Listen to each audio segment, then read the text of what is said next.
Selamat pagi, selamat berjumpa lagi pada pertemuan kita kali ini. Materi tentang sistem reproduksi pada tumbuhan. Nah, anak-anak ibu, semoga semuanya dalam keadaan sehat. Tetap semangat ya nak ya, walaupun pembelajaran masih berlangsung daring. Nah, baiklah kita mulai materi kita hari ini. Sebelum kita mulai, baiklah anak-anak ibu untuk tetap berdoa menurut agama dan keyakinan masing-masing. Oke, anak-anak ibu, materi kita tentang sistem reproduksi pada tumbuhan. Adapun indikatornya dapat anak-anak ibu lihat di slide. Reproduksi pada tumbuhan terdiri dari reproduksi vegetatif dan reproduksi generatif, atau sering juga disebut dengan aseksual dan seksual, atau istilah lain secara tak kawin dan secara kawin. Apa perbedaan antara secara aseksual dan seksual? Nah, perbedaannya kalau dia aseksual tanpa melibatkan peleburan sperma dan ovum atau tanpa melibatkan gamet.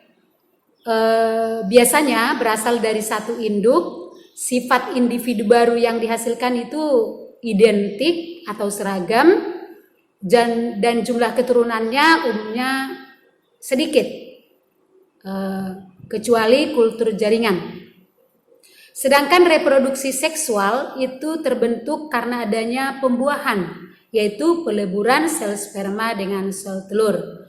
Nah, atau terbentuknya individu baru itu karena fertilisasi, biasanya melibatkan dua induk ya, walaupun ada yang melibatkan satu induk seperti penyerbukan sendiri. Sifat individu baru bervariasi, baik antara anak ataupun dengan induknya. Nah, jumlah keturunannya umumnya banyak ya. Nah, reproduksi aseksual ternyata masih dapat dibedakan atas dua. Ada aseksual atau vegetatif alami dan ada vegetatif buatan. Yang alami berarti terbentuknya individu baru tanpa melibatkan campur tangan manusia. Sedangkan kalau buatan tentu melibatkan campur tangan dari manusia. Vegetatif alami itu ada beberapa cara. Pasti anak-anak ibu udah pernah mempelajarinya di SD. Misalnya tunas.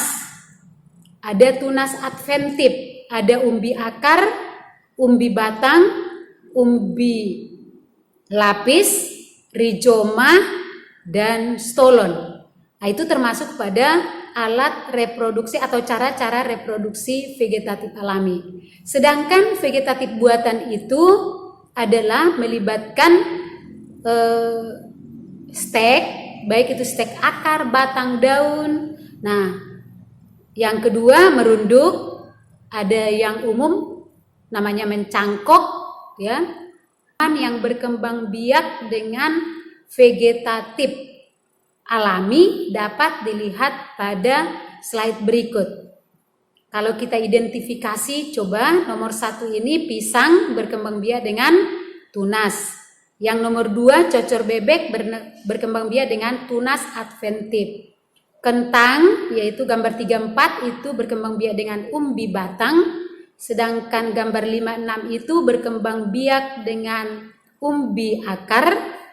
Dan gambar yang ketujuh itu berkembang biak dengan umbi lapis, 8 rizoma, dan 9 itu adalah 9-10 berkembang biak dengan stolon atau geragi.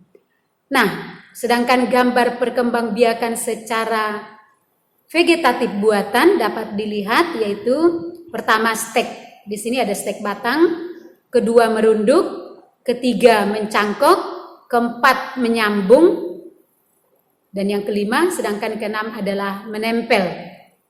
Ya, nah itulah cara-cara perkembangbiakan secara vegetatif atau yang sering disebut dengan perkembangbiakan aseksual atau secara tidak kawin. Yang kedua yaitu perkembangbiakan tumbuhan secara generatif, yaitu melibatkan sel kelamin atau terjadi karena proses fertilisasi. Perkembangbiakan generatif ini adalah dengan menggunakan biji. Tentu biji berasal dari bunga. Bunga yang mengalami penyerbukan dan pembuahan. Dari penyerbukan itu akan berlangsung proses pembuahan, maka dengan demikian terbentuklah buah yang mengandung biji. Dengan demikian, bunga adalah merupakan alat reproduksi tumbuhan, terutama tumbuhan biji tertutup ya. Adapun bagian-bagian bunga sebagai alat reproduksi generatif pada tumbuhan, yang paling berperan adalah putik dan benang sari. Putik sebagai alat kelamin betina, sedangkan benang sari sebagai alat kelamin jantan. Tentu ada tanaman yang hanya memiliki putik, berarti itu namanya tanaman betina. Sedangkan kalau dia memiliki hanya benang sari dengan bagian-bagian bunga lain, berarti itu disebut dengan bunga jantan atau tanaman jantan. Ya. Nah, kalau kita lihat fungsi dari setiap bagian bunga itu ada kelopak, mahkota, putik, benang sari. Kalau kelopak itu adalah melindungi bunga saat masih kuncup, sedangkan mahkota berfungsi melindungi putik dan benang sari serta menarik perhatian serangga. Macam-macam penyerbukan yang terjadi pada bunga itu ada berdasarkan asal serbuk sari yang disebut dengan penyerbukan sendiri, tetangga, silang, dan bastar. Sedangkan macam-macam penyerbukan berdasarkan faktor perantaranya, yaitu faktor angin, air, manusia itu sendiri ataupun oleh hewan. Nah, dapat dibaca pada slide ya. Dan setelah terjadi penyerbukan pasti terjadi pembuahan, tapi sebelum pembuahan pasti terjadi pembentukan sperma dan sel telur. Nah, bagaimana prosesnya dapat dilihat pada slide berikut ini. Nah, setelah terbentuk yaitu sperma dan ovum, maka terjadilah pembuahan. Kalau pembuahan pada tumbuhan biji tertutup itu sering disebut dengan pembuahan ganda. Kenapa? Karena terjadi 2 kali peleburan, ya, yaitu untuk membentuk cadangan makanan dan membentuk calon individu baru. Nah, dapat dilihat pada gambar yaitu proses penyerbukan yang diikuti oleh pembuahan. Berikutnya adalah setelah terbentuk biji pasti terbentuklah apa yang disebut tanaman baru. Tapi sebelum terbentuk tanaman baru, tentu biji ini disebarkan oleh faktor-faktor seperti ada angin, penyebarannya ada air, ada manusia itu sendiri, dan ada oleh hewan. Nah, penyebaran biji itu akan berdampak kepada tumbuhnya tanaman-tanaman baru. Nah, sedangkan perkecambahan kalau misalnya tanaman atau biji itu masih laten atau tidak mengalami pertumbuhan, berarti itu disebut dengan dormansi. Sedangkan kalau sudah mengalami pertumbuhan itu disebut namanya perkecambahan. Tentu faktor-faktor yang menyebabkan terjadinya perkecambahan adalah ada air, cahaya, dan suhu. Nah, tumbuhan berdasarkan letak alat reproduksinya ada berumah 1, ada berumah 2. Kalau berumah 1 berarti dia putik dan benang sari berada pada satu pohon, sedangkan kalau berumah 2 itu terpisah pada pohon atau tanaman yang berbeda. Nah, selanjutnya lumut dan paku tuh juga termasuk tumbuhan ya. Nah, lumut dan paku perbedaannya dia tidak memiliki bunga tetapi memiliki apa yang disebut dengan sporogonium ya. Nanti akan menghasilkan apa yang disebut dengan spora. Jadi kalau pada tumbuhan biji berkembang biak dengan biji, kalau tumbuhan paku dan lumut berkembang biak dengan spora. Nah, dapat dilihat perbedaan siklus hidup antara lumut dengan paku. Dan dapat diperhatikan pada slide.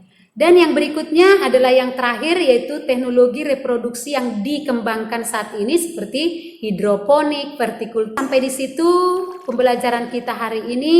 Ibu harapkan anak-anak ibu semuanya tetap belajar dengan serius, tonton video ibu, dan tetap semangat. Terima kasih.